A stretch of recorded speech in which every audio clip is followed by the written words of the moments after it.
Hi friends, நான் சரண்யா. இன்றைக்கி நம்ம என்ன வீடியோ பார்க்க போகிறோன்னா, இங்கே ரொம்ப நாளாக கேட்டுட்டு இருந்தீங்க, சேரீ கட்டி வீடியோ போடணுக்கா, சேரீ கட்டி கோவிலுக்கு போங்க அப்படின்லாம் சொன்னீங்க. என்கிட்ட இருக்கிறது ஒரே ஒரு சேரீ தான். அது வந்து எங்கள் அம்மா எடுத்து கொடுத்தது. அதெல்லாம் எங்கள் அம்மா செஞ்சாங்க. நான் இல்லைன்னு சொல்ல மாட்டேன். ஏன் நான் அப்படி சொல்ல வந்தேன்னா, எங்கள் அம்மா கஷ்டப்படுத்தினாங்கன்னு நான் புரிஞ்சிக்கல. அவங்க எங்கள் அம்மா இல்லைல்ல, அதனால் என்னதான் இருந்தாலும் அவங்க அடுத்தவங்க, அவங்க பேசுகிறத நம்ம வந்து கேட்டுக்கணுமா அப்படிங்கிறதுல வந்து எனக்கு வந்து அவங்களுக்கும் எனக்கும் ஒத்து போகல. இப்போ நான் புரிஞ்சுக்கிட்டேன். ஆனால் இப்போ என் வாழ்க்கை என் கையில் இல்லை.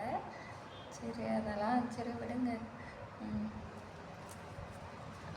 அதுக்கப்புறம் ஏன் அவங்க வீட்டு பக்கம் வரக்கூடாது அப்படின்னு சொல்கிறாங்கன்னா, நம்ம பொண்ணு நம்ம வீட்டுக்கு விட்டு வந்தால் எந்த அம்மாவாச்சும் ஒத்துக்குவாங்களா?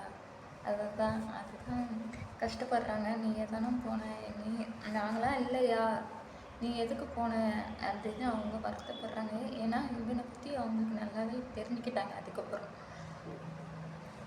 தெரிஞ்சுக்கிட்டாங்க, இவன் ஒரு மாப்பிள்ளைன்னு இவனை போய் கல்யாணம் பண்ணியிருக்கேன்னு எங்கள் வீட்டிலலாம் ஆதங்கப்பட்டாங்க. என்ன பண்ண, எல்லாம் முடிஞ்சு போச்சு, அப்புறம் பிள்ளையும் வந்துருச்சு. சரி, அதை விடுங்க. நம்ம இது சாரீ வீடியோ தான் பார்க்க போகிறோம். இது எங்கள் அம்மா எடுத்துக்கிட்டது.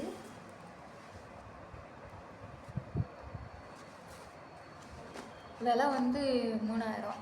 எங்கள் அம்மா எனக்காக எடுத்து கொடுத்த சாரீ, பட்டு சாரீ.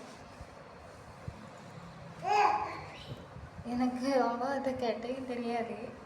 சரி, உங்களுக்காக நான் ஒரு கெட்டி ஒரு வீடியோ போடுறேன், ஓகேவா? கட்டிட்டு வந்து காமிக்கிறேன். நீங்கள் சொன்ன மாதிரி சேரீ கட்டிட்டேன். நல்லா காமிச்சுங்க.